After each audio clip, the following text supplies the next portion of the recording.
everyone, my name is Jennifer Moleski. This is my YouTube channel. Today, a little different. I spoke with George Bruno again a couple days ago, and we talked about red flags. Red flags to look for people, for evaluating them to be in a relationship, right? But I thought maybe before I run that, because I'm going to play that, I have a duplicated, oh my God, I can't spit things out today. He sent me the file. I'm going to attach it. It's going to be up in a couple minutes. But I thought first we would talk about red flags in a different way. You and me. And I thought we'd talk about you. I thought we would talk about the red flags that you possess. Because it's so easy to go out into the world and be like, oh, well, they're that, and they're that, and they're that. And I'm like awesome. And you could be. So let's figure out how many red flags do you have? How many red flags are acceptable when you're out in the world looking for people? Will you accept 3 red flags? 0 red flags. Okay, 0 red flags. That's a great number. Do you have any red flags? Let's get you to 0. Okay, number 1, you're not very good looking. Who cares? What is a red flag is you're not very good looking, and either you're angry about it or you don't do anything with what you have. Okay, so how you dress, how hygienic you are. If you're not hygienic, if you don't dress well, if you don't keep your teeth white, if you don't keep your facial hair kept, if you're not wearing flattering makeup as a woman, if you're not dressing feminine, those are red flags. Maybe. Okay. So I would want you to change that. You've had sex with too many people, according to you, not according to anyone else, okay? Don't let anyone tell you how you should be. I bet you, when you accumulate the best qualities in yourself and you're an amazing person, you're going to have a great compass. So if you've had sex with too many people, according to you, then stop doing that. Stop doing that. Not only that, spread the message. Don't spread your legs. Spread the message. Promiscuity ain't cool. You like kitty porn. Oh, okay. Well, first of all, bummer, right? But if you like kitty porn, don't allow yourself to be around children. Don't allow yourself to be around children. You are a red flag. Have integrity, right? You repeatedly choose shitty people. So one of the red flags for looking for people is if you ask them about their past relationships and they just say that she was totally psycho. Oh my God, she was a bitch, psycho bitch, narcissistic bitch. And the women are like, oh, he was an asshole, he was a narcissist, he was a cheater. For all the relationships, the common denominator for your past relationships is you. And it's very similar to you choose shitty people constantly. You're the common denominator. You get angry too easy. What are you angry about? You want to work on that? You want to work on that before you date somebody, maybe? You're pessimistic. Ugh. You know what? Maybe these are just ideas. Maybe being around pessimistic people is a-okay with you. If it's not, and you find yourself to be pessimistic, work on that shit. Abusive. Oh, you hit someone. Ooh, domestic violence. Oh, you're emotionally abusive to your partner. Were you naughty? Were you naughty before? So you would have to work on that. We can't change the past, is the way it is, right? But we can be current. What do I call myself? Hold on, I have a name for myself. Oh, a presentist. Be in the present. Always be making good decisions for the present. Because if you start now and you always act in a good, noble way in the present, pretty soon in the future, your past is going to be full of integrity. Does that make sense? Of course it does. You're not dumb. Cheat. Oh, you've cheated before. Are you going to cheat again? Oh, well, I cheated because he was just a prick. I use my guy voice. And then in the middle of my guy voice, I decided that I was going to be a woman. Here, I'll try that again. I cheated on him because he didn't give me the attention that I needed. Okay, yeah, no, you're a cheater. Don't do that. Go to therapy. Figure out why you're cheating. Don't go into the world spreading disaster. Because then people come to my channel and they bitch to me about you. Okay, drug user. You like alcohol too much. Get that under control. Get that under control. You have shitty friends. If you were to pick out, or if some noble human were to pick out a good civilian, would they think your friends are shitty? See, that's a red flag. You cry too often. I just listed things. Like, some people are really emotional. That's not healthy. There's things going on. That's a red flag. You're jealous. Jealous. Why are you jealous? Why are you jealous?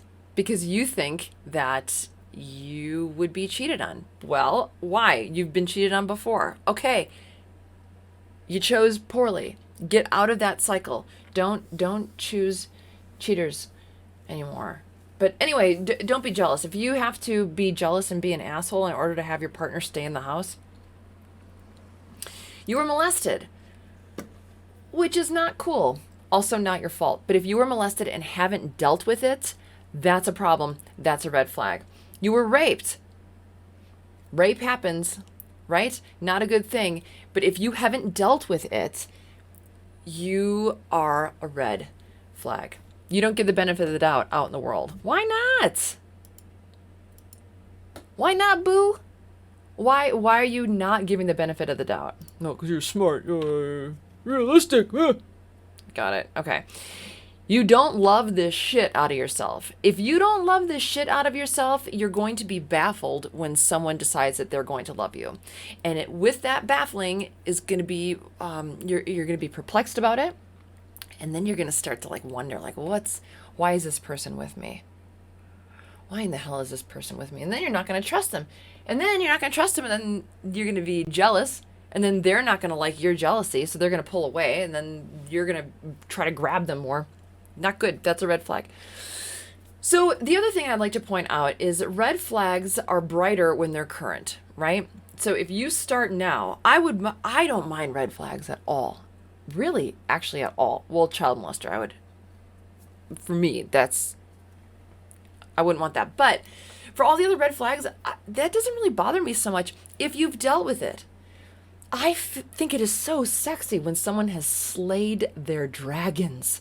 I even put, when I was dating, I had an online profile. Yeah, I did. Oh, maybe that's a red flag for you. You can't meet anyone who actually wants to be dating or something like that. I would say looking for someone who's slayed their dragons. Not someone who doesn't have any, but is that important to you? Is it important? Is purity important to you? Someone who has never made more than 3 mistakes. Someone who has 0 red flags. They were born with 0 red flags. They maintain their 0 red flags. If that's the case, that's totally fine to want that. But I sure hope that you have 0 red flags and you've maintained that your whole life. Okay? So yeah, how many red flags are you willing to accept and how many red flags do you have? If you have 6 red flags and you only want to accept 3 red flags, then you need to stop dating and get rid of some red flags. Okay, let's move into George and my conversation. Thanks for tuning in. Okay, remember, I'm going to be at the Men's 21 convention. You can still buy tickets. We can have a conversation. You can tell me how I'm wrong. Do you really think I'm wrong? All right, buy tickets in the links below. We'll talk about that. Okay, here's me and George. Bye. And we are live. George Bruno with Jennifer Moleski on a Saturday night. Hey, Jen, how are you? I'm super duper. How are you? Oh, you just cut out. Is our audio going to be poopy farts? No, I don't. Okay, good. Okay. I'm good. I'm super great. We did a little shopping today. Went to the grocery store. It was super fun. And now I'm ready to talk to you and whoever else is here for the live. Is there anyone here in the live yet? I'll tell you, we have a few guys waiting. 9. That's the my numbers guess. Will pop up. Yeah. Let's see. The numbers will pop up any minute now. Usually it takes about a minute or two. It's no big deal. For the number to. Yeah. Lance, how are you, sir? Tony Lama, good to see you. Tony Bruno is the moderator for tonight. Yeah. Hello, moderator brother. I've never met you before. All right, we have 37 people watching right now. It'll go up as we are talking. Kansas City is in the house tonight. That's a good thing. Hey, Kansas City. I worked at Blue Stem. I'm just going to tell a quick story. I worked at Blue Stem in Kansas City. And so Kansas City, if you're there, it's in Westport. And holy moly, people love Kansas City. Now, I learned to love Kansas City too, but there was a host that I worked with who had Kansas City tattooed on her décolleté. I'm like, holy shit, people really do like Kansas City. You know that people like Kansas City when they're getting the whole, be like LA, Colorado Springs. I would never do that, but Kansas City, it's a good place to. Yeah, right. Tattooed, I guess. Yeah. That's funny. It was funny. Yeah. Yeah. When you tattoo something on you, like when I think about tattoos, oh, Mrs. Chandler, Miss Chandler, how are you? Good to see you. And look at that. Lindsay Johnson is with us tonight. Sweet. And yeah, there we go. Hey, Lindsay. When you think about tattoos on people, you don't see people tattooing Campbell's soup or, cornflakes on their arms, but you see people tattooing Harley Davidson. And I'm thinking, what a great scam that is. A company, I mean, they're a manufacturer that gets people to willingly put their brand permanently on their skin. Yeah. What is it with Harley Davidson and not just pick any other brand? Why doesn't anyone put Ford or Chevy on their arm? I bet they do. George, come on, let's be fair here. I bet they do. Well, there's a few motorheads that do that, I would imagine. I was just talking to my husband a couple days ago about this. Maybe it was last night, about like culture, because he can't understand team sports. That he's probably watching right now. He's just not into sports, so he finds it fascinating the identification of, like, just because I'm from Wisconsin, and anyone that I meet now, when they're like, "Oh, Jennifer, where are you from?" and I say Wisconsin, like, "Oh, cheesehead," they just automatically associate that I would have a proclivity for that sport and that team. But it's all culture. And then I guess if I was really immersed in that culture and I felt like putting ink on my body, I might do that. Do you have any tattoos? I imagine if you had a tattoo, it'd be like one of those old anchor ones. I imagine that. I have an eagle. Yeah, I do. You do? I have a. Well, I know I look like a sea captain. I do know that, so that would kind of make sense. But I have my 3 kids and symbols representing my children on my arms. Oh, cool. So, okay. yeah. It's interesting because I'm in Philly. I'm 4 miles outside of Philly. So whenever I tell anyone that I'm from Philly, they're like, "Go Eagles!" And I'm like, so my joke is, I'm really not into basketball. Oh. And they're like, "Oh, you really don't know sport." Oh yeah, that's your joke. You say the Eagles, right? That's basketball. Yeah. Oh, I like that. Yeah, that's good. Yeah. That's a good Or one.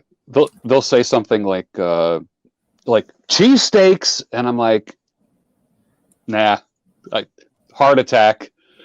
So like certain cities are associated with certain types of foods or sports or like whatever. I would imagine Milwaukee is Harley Davidson, if I'm not mistaken. Yes, I'm pretty sure. That or Green Bay. So, no, it's Milwaukee. Yeah. I know Pittsburgh. Like when I used to travel for a living, I had whatever city I would go to, I would want to find out what their food was. I'd ask the hotel clerk, like, what should I get? Like, what are you known for? Like Trump just was in Philadelphia a couple nights ago and he got a cheesesteak and had a picture of him eating his cheesesteak on Air Force One. In Pittsburgh, out in that area, they have these.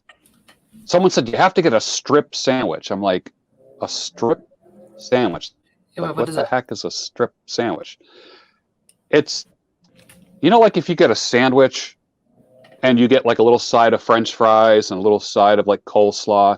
Well, it's a sandwich that has French fries and coleslaw. Like everything is like in between the bread. And that's called a strip sandwich. And I'm like, okay, all right. And I had one and I'm like, okay, so this is what everyone's raving about, strip sandwiches. I thought, okay. I don't know. It just seemed like, do you remember, you always had, the one friend that like criticized you for only eating one thing at a time on your plate, and like you had a protocol and a method, and then there was that one friend that always said, well, it's all going to the same place. It's I like, know well, the saying. don't ruin it for don't ruin it for me. I want to eat things in the order that I want to eat them. I don't care if it all ends up in the same, all right, yeah. Tezzy says the Pittsburgh sandwich is called Permanente Brothers, and that's exactly where I went. I went to Permanente Brothers and got a strip sandwich. Yeah. Definitely. So, so we were just talking about branding. Not a lot of brands on people For tattooed tattoos, you mean? permanently on their bodies. Yeah. Yeah, for tattoos. I mean, I don't know. I don't ever. Do you have really any tattoos? I don't. You don't? Okay. Good. All right. Yeah, Good. Well, you pass that test. Yeah, I know. I heard I know. I just never had anything that inspired me that much. And then as you get older, I feel like it's like 16 to like 24, man, when people typically get their first tattoo. And then with anything it can become addicting and then you're sleeved up. But no, it's just not my jam. But what do people want to hear us talk about today?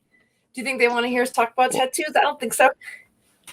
No, I think we're going to be talking about red flags in dating.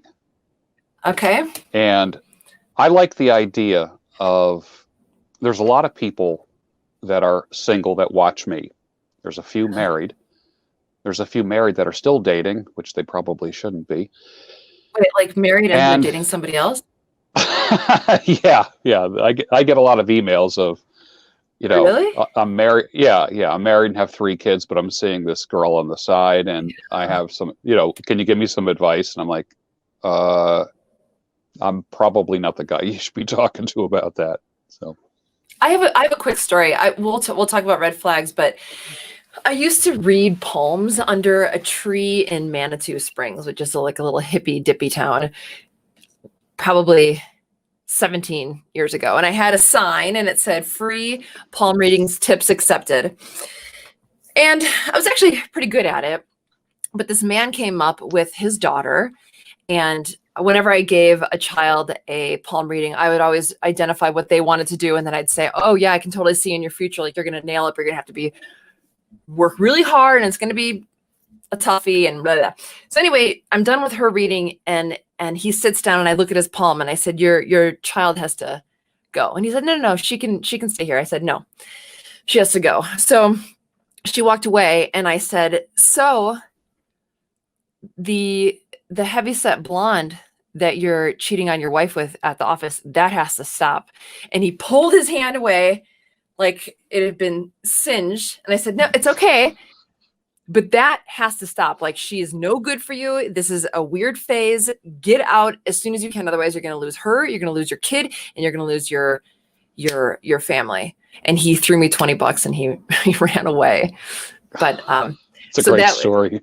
Yeah, it was just so weird. But I knew I could see this woman or not, and it just happened to be luck that it was lucky that he was cheating on his wife with a heavyset blonde at the office. But yeah, that would be is that your advice when people are like, what should I do? I've been cheating on my wife for 4 months. I really don't have a lot of advice for that. I mean, what I don't want to do is strengthen anybody's deviance muscles. I want people to be more clear and have a little more sanity in their relationships, and become more authentic and not have to hide. 20% of your life being a mystery and being in the shadows is just it's not sustaining. It's not. Then you can be a palm reader and say, it's in your future. I see you writing a check for 60% of everything you own. That's going to be the most expensive affair you've ever had. I go more for the rude. But yeah. Anyway, exactly. Thank you for letting me interject that story. Red flags. Sure. Tattoos. Here we go. They don't want to label the relationship. Wait. They don't want to label the relationship.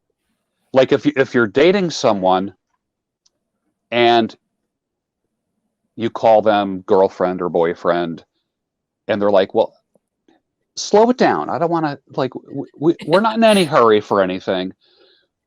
Bulldog Mindset. John, thank you Okay. for the super chat. Much appreciated. Oh, John. I like John. Yep. He's awesome. Yeah, he's a good guy. You'll be meeting him in a couple weeks too. So he'll be there as well. So that's kind of cool. Yeah. Cool. So they don't want to define the relationship. They want this kind of nebulous kind of thing. What are your thoughts about that as a red flag? Like it's clear in one person's mind that they're dating, but the other person is like, yeah. So it's a red flag if you want to be in a relationship, because when someone says that they aren't eager to label it, they're not eager to label it with you. So they're either so it could be two things. It could be that they're honestly really not ready for a relationship, or it could be they're waiting to see if someone else better comes along. And I suppose, to be fair, because I do want to be balanced, the third would be that they really, I'm just going to confuse everyone now.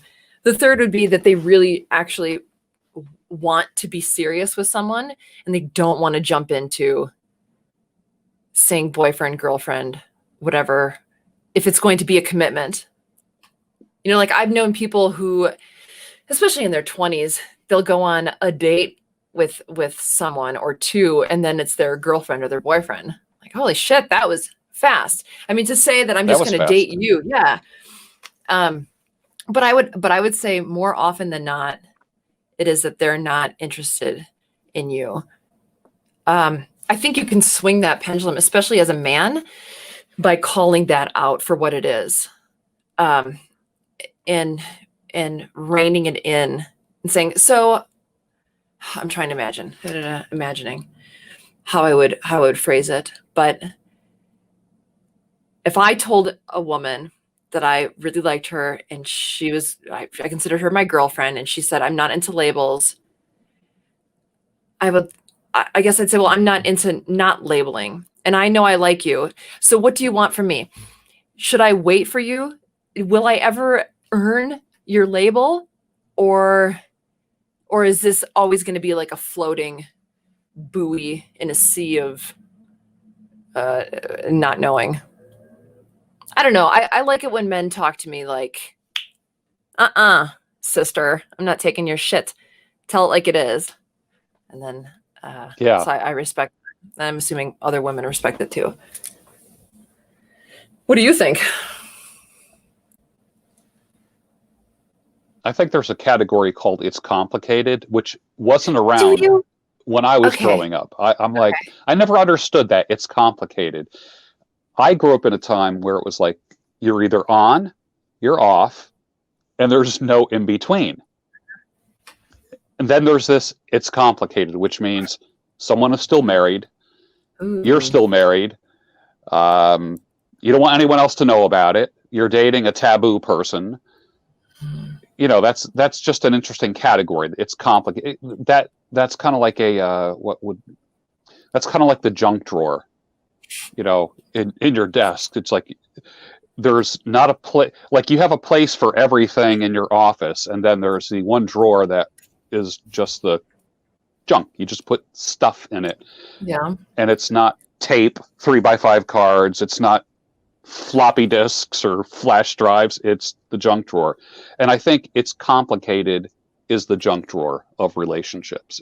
Would anyone would you advise anyone to be in a junk drawer relationship though? Nope. Never. Yeah, me neither. I think It's Complicated is another way of saying, is a nicer way of saying, I've made so many bad decisions on top of each other, I can't remember where it started. Yeah, that's a good one. Tenacious says, Yes, What the if it's- junk drawer is complicated. That's Tanisha from Chicago. She says, no junk drawer for me. Good. Good, All right. Tanisha. Red flag number 2. You are not on their social media. Oh, okay. I see this. I see guys doing this all the time.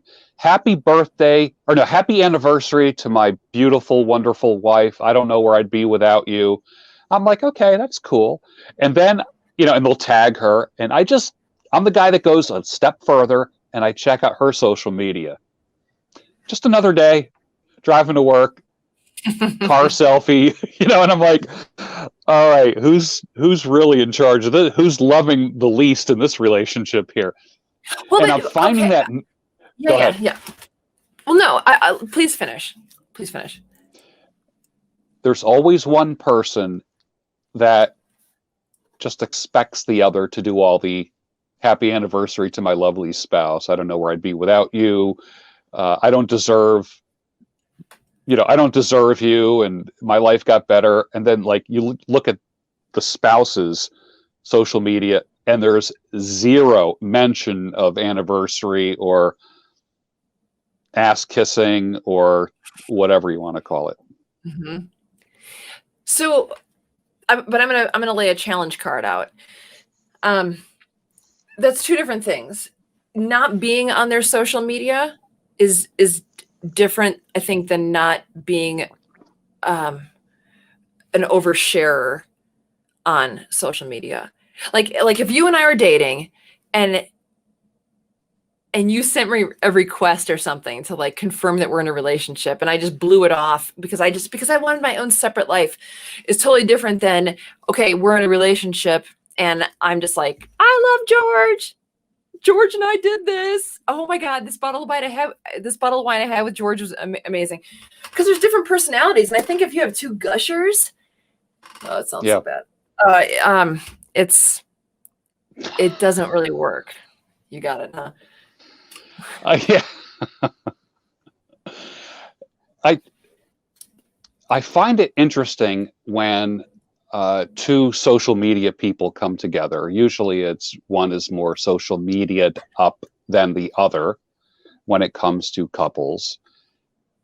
I don't know, like, how about the couples that, like, I love you on social media, and then the other person responds, I love you too. It's like, just text each other, like, go get a room, keep it out of the public. There's this weird communication with people, and it's kind of like this strange virtue signaling, like, look, I have someone who loves me. And I feel squirmy. I'm like, ooh, that's uncomfortable when I see couples doing that. It's strange. Well, PDA, but in Facebook form or something. Yeah. Right? I mean, yeah, it's funny because you could take a picture of PDA, like, this is me and my boyfriend, and post it, and it's something different than if you go out to dinner with a couple and they're very in love with each other. Yeah. Number 3, they never initiate dates, calls, or plan.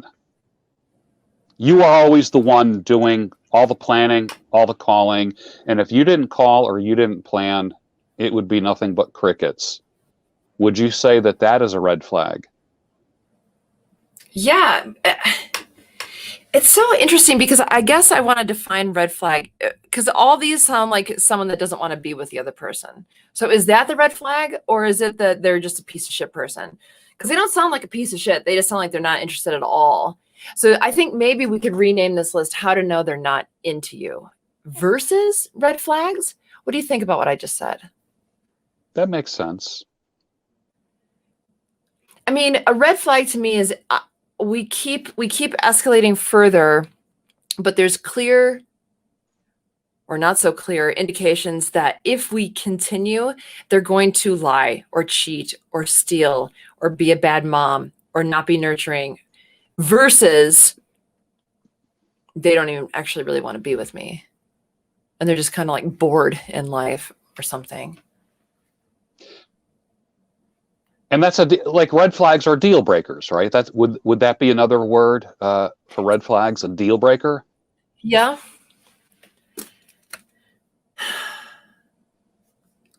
I'll accept that. Mhm. So yeah, Now, okay. a deal breaker is a definitive event. Red flags may accumulate over time, and if there's more than a few red flags in a certain time period, then that's definitely a sign. But if a deal breaker happens, Uh, oh yeah. you're Okay, done. I like It's that. over Yeah, with. yeah. Yeah, it's breaking the boundary. Deal breaker is more of a boundary breaker. Hmm. Okay. Yeah. They never Um, initiate dates, call, or plan. uh-huh. And you're right. It sounds like they don't even want to be in a relationship. Have you ever said to anyone, so like, why are you with me? Have Like I ever said I to remember yeah, saying that. I've I, said that to someone. Like, yeah, I've said why are that. we even here? Uh, I have said that. I remember um he was dogging tall women. And I'm like, do you see me? You know, like, because when I have shoes on, I'm almost 6 foot. So like, so you're obviously telling me something that you don't like my height. Anyway, it doesn't Yeah. matter what that was, but yeah, yeah. I mean, but the thing is, I have a dear friend who always said, I don't want to be with anyone who doesn't want to be with me. And there's no hard feelings about that. Like, I don't think someone's an asshole if they're not into me, or if a woman is whatever name you want to call her. Some people just don't want to be with us. It's just accepting that and finding the one who does, because there's someone out there who does, if you're put together. As I like to say, there's a lid for every pot. Yeah, I've heard you say that. Yeah. Like the super overweight woman who's like spilling out of her yoga pants and is Yeah. on the electric scooter in Walmart. There's going to be some guy that looks at her and says, I wonder what she's doing tonight, and scheming how he can cross her path and ask her out. So there's somebody for everybody, I think. Yeah, there is. There is. Number 4, red flag, or I don't know if it would be a deal breaker at first, but a power imbalance. One person is doing too much, calling, planning, controlling, acting like a manager, dictator right away. Power imbalance. Get out of any relationship where someone's acting like a dictator. That's no good. Yeah. Power imbalance. What do you think?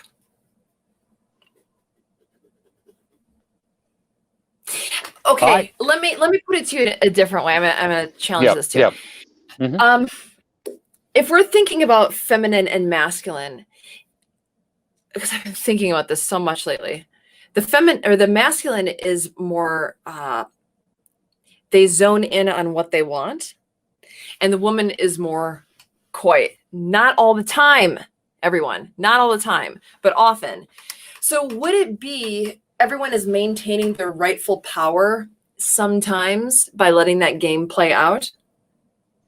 Okay, so there's that power imbalance in which the power is actually fair. And then there's the person that doesn't want to be with you, and you're doing all the plans. Why, pray tell, would people just keep pestering someone that didn't want to be with them? Why? Is it loneliness? Are they that good looking? What do you think it is? It's got to be that. I mean, think that no they have one. no options. People who have options don't sweat anything. They sweat nothing.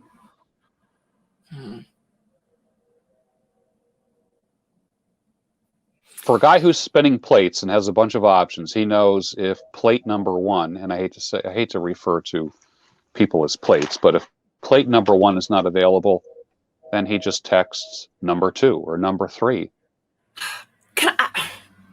I feel very challenging this evening because I've heard this spinning plate thing, and I talk to a lot of people. Normal people don't do this. Normal people don't do that. if a normal man or woman is talking to someone and they're interested in that person, they usually throw all the plates away. They let them know, I found someone else. I'm not interested. I'm going to pursue this. I only have energy for this. I would say maybe a more accurate statement would be not necessarily spinning plate. I know there's a lot of coaches and gurus out there that talk about this, but I don't think it's accurate. I think more than that, it's knowing that if that plate isn't into me, I can just sit back and be my awesome self, and eventually someone else will come that I'll have a date with, and it'll go good or bad. We'll have good conversation or not. And if it doesn't go well, it doesn't matter, because eventually another week, month, year, I'm going to meet someone else. I mean, do you think the spinning plates thing is that common? Like that there's people just like conniving and playing? I think a lot of manosphere guys do it because I believe that's what they were taught, and they believe that reduces the pain and reduces. It's like it's like playing poker and putting all your chips on one hand of cards. You don't do that. What you do is you kind of divide it up a little bit. So if you lose, you're only losing a portion of your chips. You're not like losing everything with one fail. You know what I mean? I do. So I think a lot of guys do that because a lot of guys feel like that they put all their chips on one woman in the past, and all of their dreams were dashed or something like that. So they're like, never again. I'm never going to do that again. Well, but that's also a stupid thing. You know, it's like risk equals the reward. You don't put all your chips in. You know, like you don't have to have all of your chips out on a blackjack table. Like, oh, there's no one else sitting here, so I'm going to put all my money in all these hands and play all of them. How about I'm just going to concentrate on this one hand and just put $5 in, and then I win, and then I have $10, and then I win, I keep 5, and I put 15. What's it called? That's a form of gambling. If anyone knows it.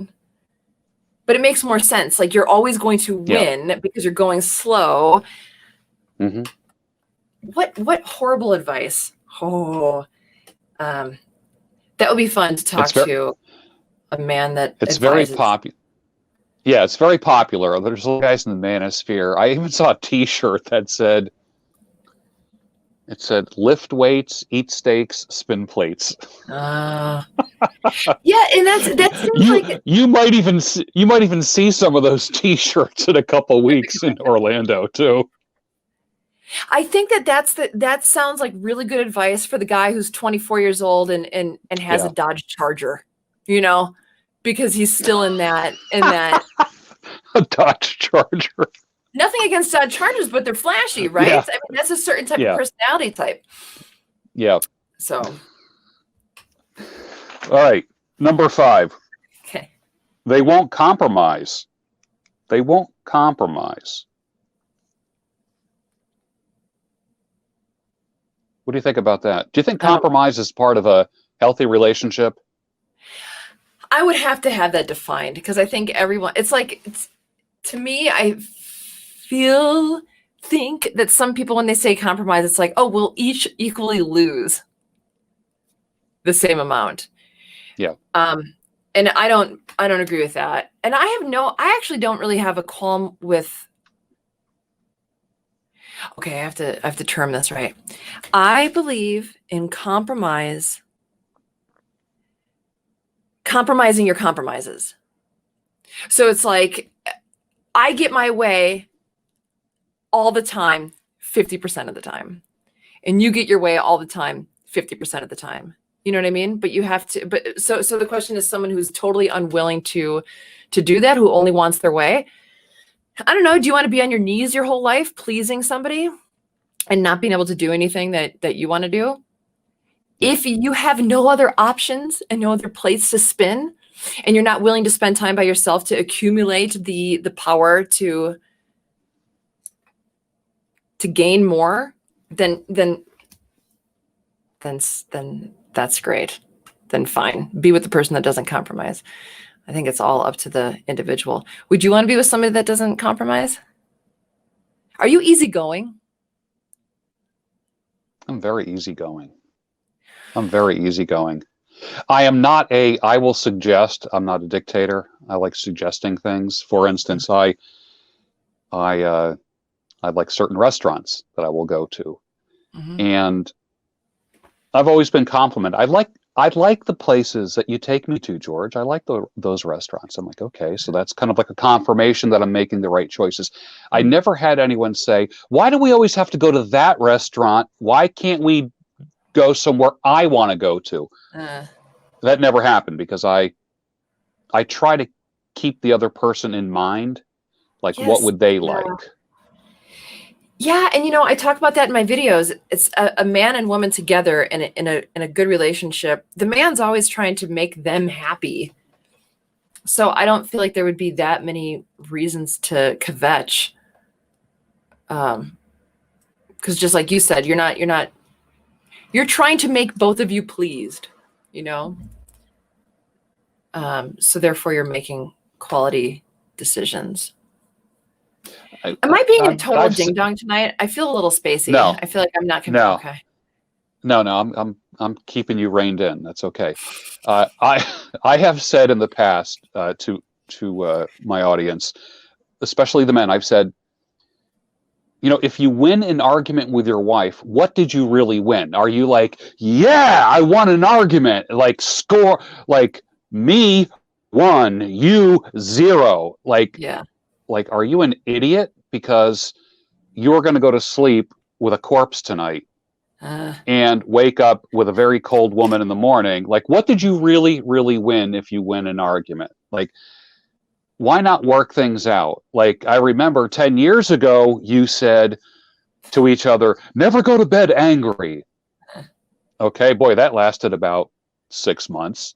And then you're both pissed off, and then someone ends up sleeping in the guest room or on the couch, or that kind of thing. So, well, Jordan Peterson says something. Yeah, go for it. Please tell me about Jordan Peterson. He just says if you argue with your partner and you're always the winner, that makes your partner a loser. Your partner is always a loser, and who wants to be married to and who respects a loser? So even if you have to help your partner win sometimes and give them crumbs into how to actually win the argument or whatever, you got to do that sometimes because you have to be married to a winner.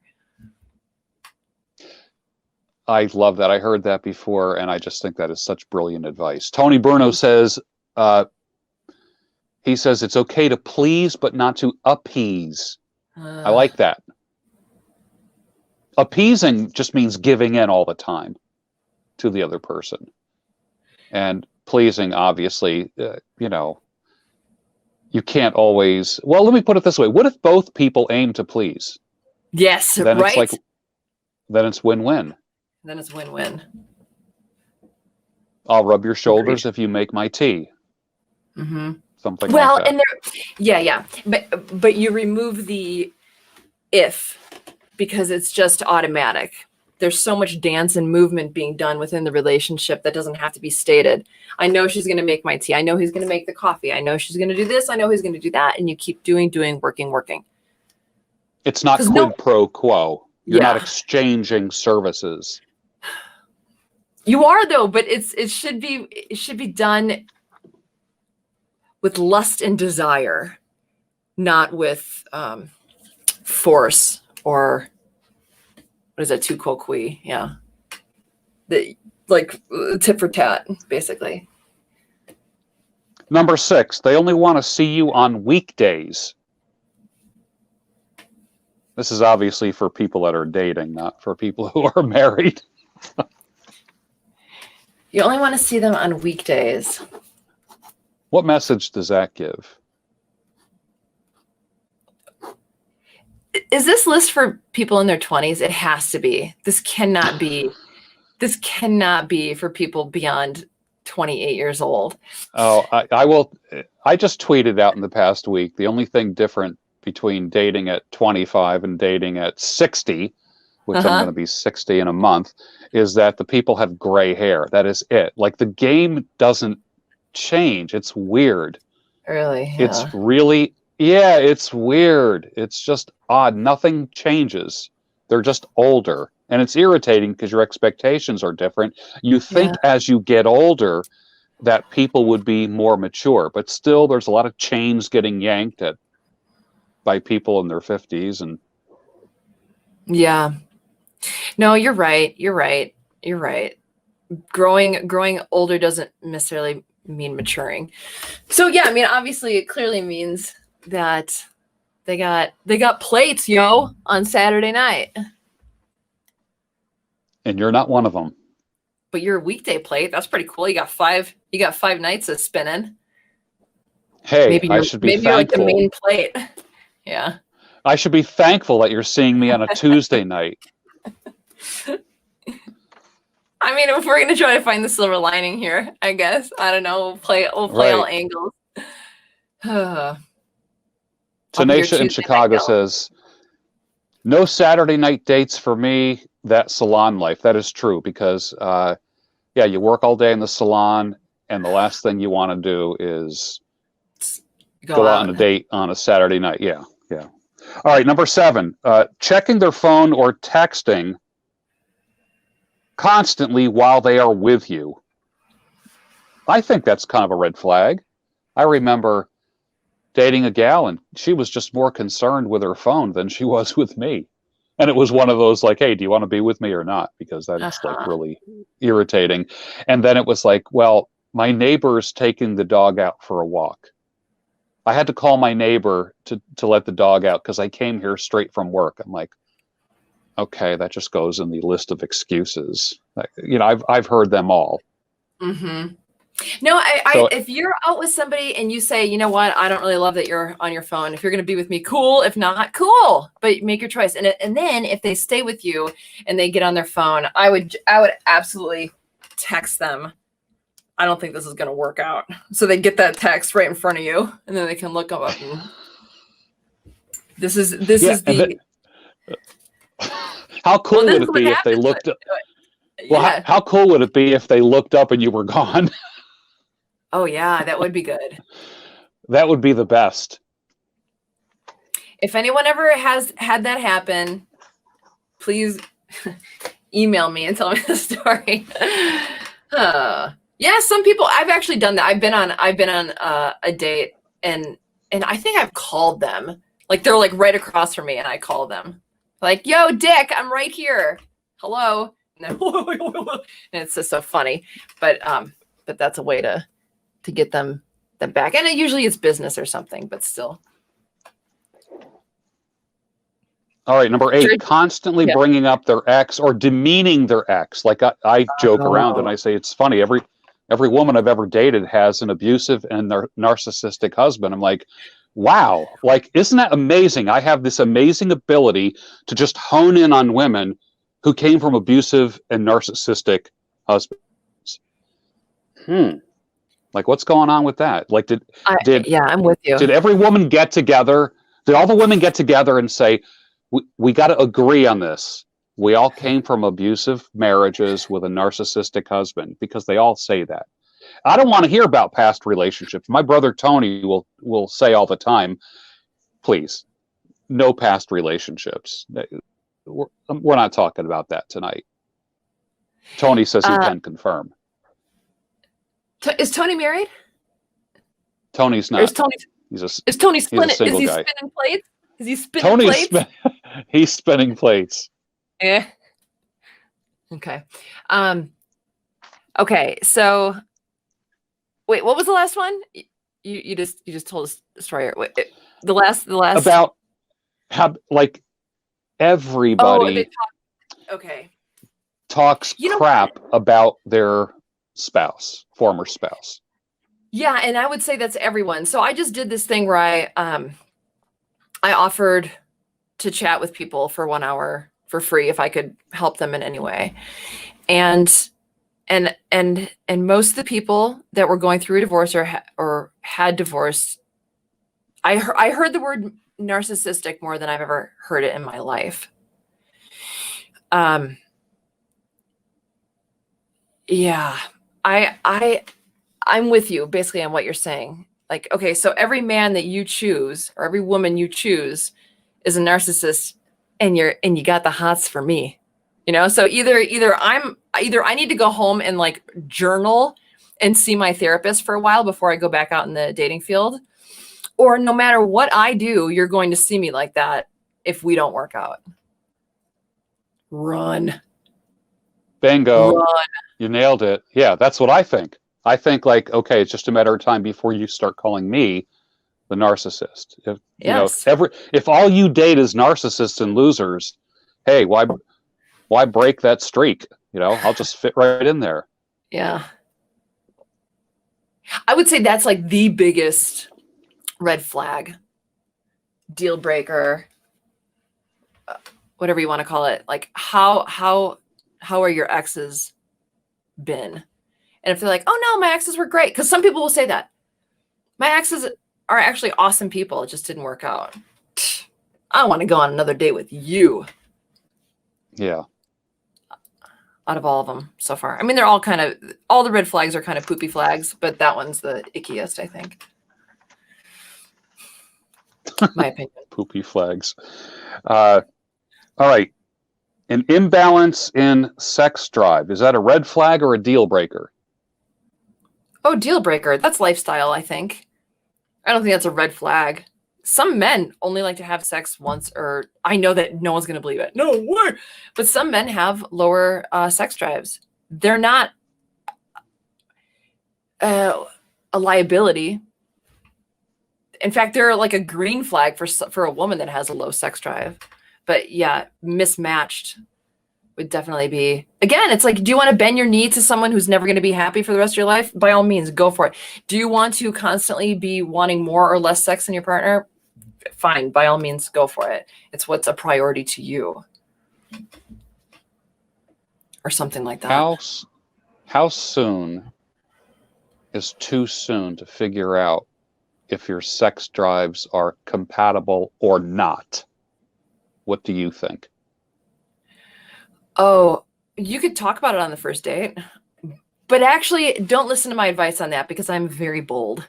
And I think that anything can be talked about. If you're having fun and you're being deep and laughing, and I don't see a reason, but I should get a lot of pushback on that advice because a lot of people are very uncomfortable, or they've brought it up before and it didn't go well. So now it's like something they'll never do again.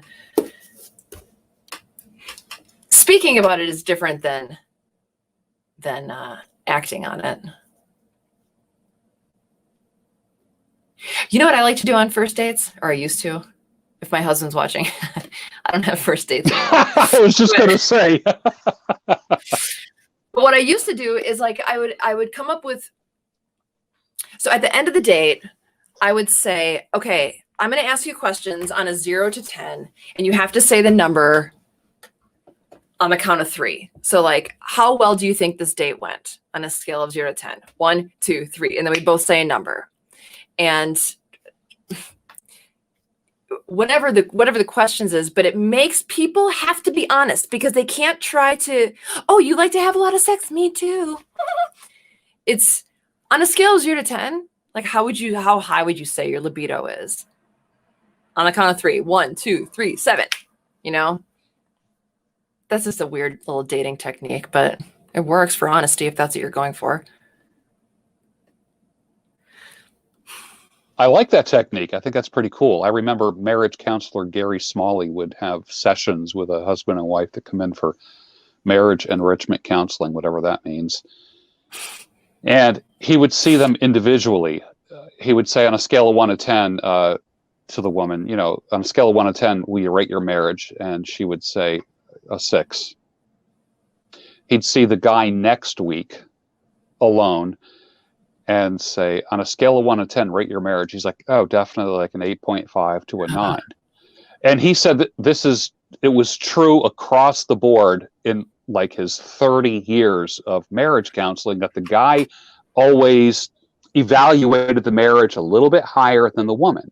Now that could mean that men are out of touch or women are out of touch. I mean, they don't have the same expectations. And then he brings them together And then he says, okay, you said it was a 6 and you said it was a 9. Where is the discrepancy? And then, of course, then the fight starts. And then that's where he really starts working with them. That's interesting. I heard another thing that a marriage counselor said to do. Okay, so there was a guy, and he felt like whenever he put the moves on his wife, she wasn't interested. So they set up this magnet system. I know this isn't sexy, but they set up this magnet system on the refrigerator. And every day when the wife came home from work, or in the morning when she woke up, whenever it was, she would move her magnet on how horny she was. So the husband would see like, oh, she's at a 2 today, and oh shit, she's at a 9 today, and vice versa. So she could see where her husband was, and they had more sex because of it. Again, this is not sexy. This is not sexy advice, but it seemed to work. Yeah. So. Yeah. It reminds me of the movie What About Bob, where, you remember that with Bill Murray? And like people putting on like the husband puppet and then the wife puppet. So they didn't have to talk to each other literally. So the husband puppet would talk to the wife puppet. Because the puppets were more honest than the actual people themselves. And it was like one of these weird, like 70s or 80s kind of therapeutic techniques that you just don't hear of anymore. But therapists actually used to do that. That doesn't even bother me. Whatever works. If you have to put a puppet on to save your marriage and be happy, puppet up. Puppet up. Puppet up. That's pretty funny. How many more red flags do we have for the people who are 24? Yeah. Let's see. Constant compliments. A man always telling a woman that she's beautiful. Is that a red flag? Is it a deal breaker? Or is it just weird?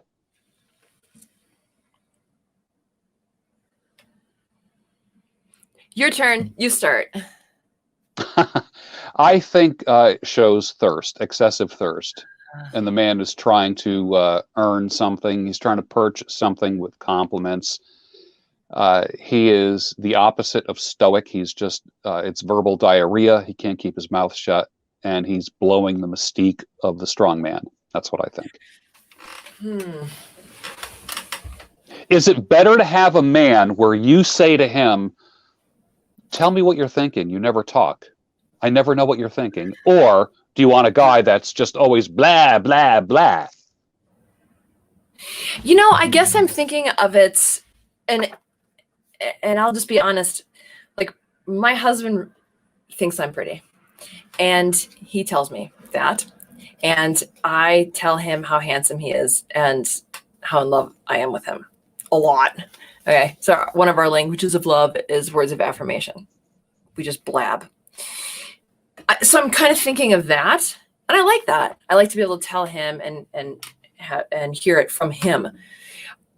But when I replace that and insert the VCR disc of my past on dates, I think a compliment is just fine, but the excessive, and that was your point.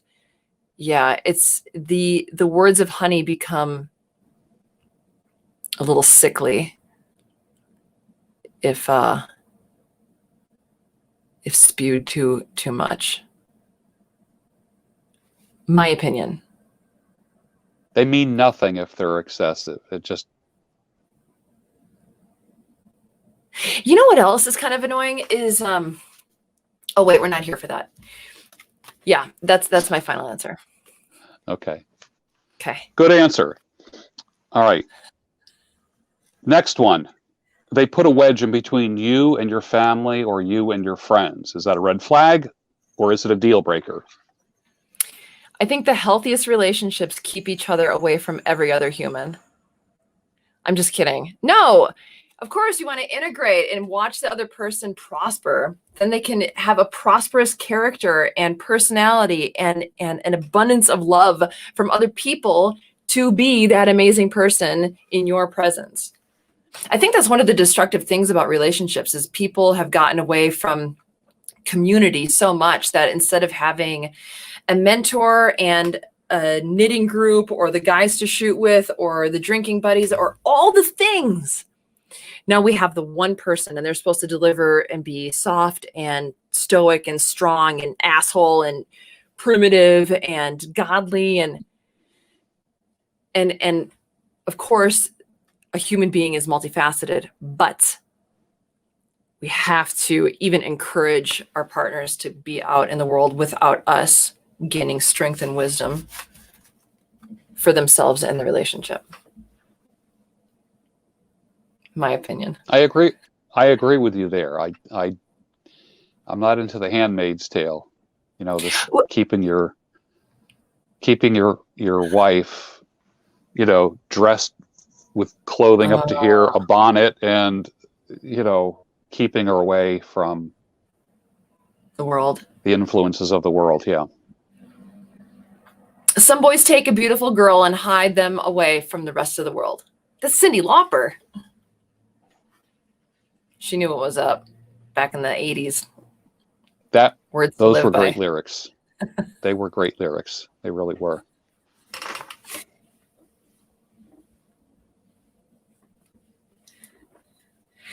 How's this for a deal breaker or a red flag?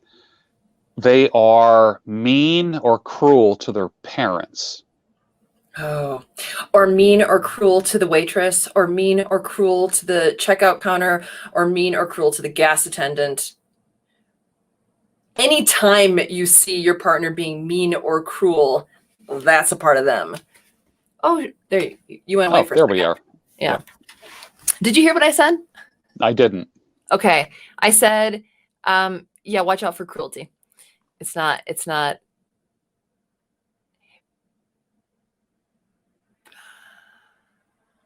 just like when people are mad, crabby, they didn't get their way. How do they act in those situations?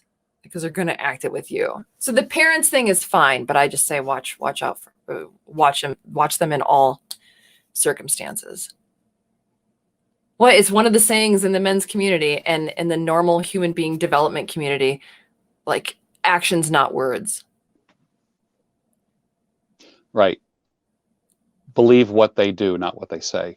Yeah. And also, and that goes for everyone listening too. You're going to screw up sometime or do something that you're not happy with, and you're going to apologize to your partner, and they're going to stay pouty. And that's when you can say, watch me. Stay mad. I don't care. Watch me. I will prove to you. Forget what I say. Watch me. We all have these eagle eyes on watching other people. Oh, they're going to fuck up. Oh my God, they're going to fuck up. Oh, there's a red flag there. And we rarely like bust out the mirror and be like, oh my God, I have red flags all over my hair. There's ribbons everywhere, you know? Yeah. Tanisha says, Jennifer, good point. Cruelty towards parents and service professionals is unacceptable. Yeah, it's interesting. There's a great story. I have a friend who is a relative of Frank Sinatra, was a relative of the late Frank Sinatra. And when Frank Sinatra was here in the Philadelphia area, staying at the Valley Forge Sheraton, and he was playing at the Valley Forge Music Fair. This is back in the 80s. Frank Sinatra just always carried a wad of 100s. He gave the doorman a $100 bill. He gave the bellboy a $100 bill. Just everybody got $100 bills. And one of his entourage was rude to a server in the restaurant. And he called the person over and embarrassed them in front of like a party of 20 people and said, I heard that you were rude to one of our servers, and that's not acceptable. If it happens again, you're going to be looking for a new job. Which one is she? And he said, that one over there. And he said, get her over here. Brought the female server over and made his staff person that was in his entourage apologize publicly to the server in front of everybody and asked the man, will this ever happen again? He says, no, sir. And he says, tell her that. And he said, that I'm sorry, and it will never happen again. He said, thank you. And he dismissed the guy at that point. He did not tolerate anyone on his team to treat servants any less than VIPs. Even the person cleaning up the table was treated like a king, according to Frank Sinatra. Mm-hmm. That was pretty cool. Mm-hmm.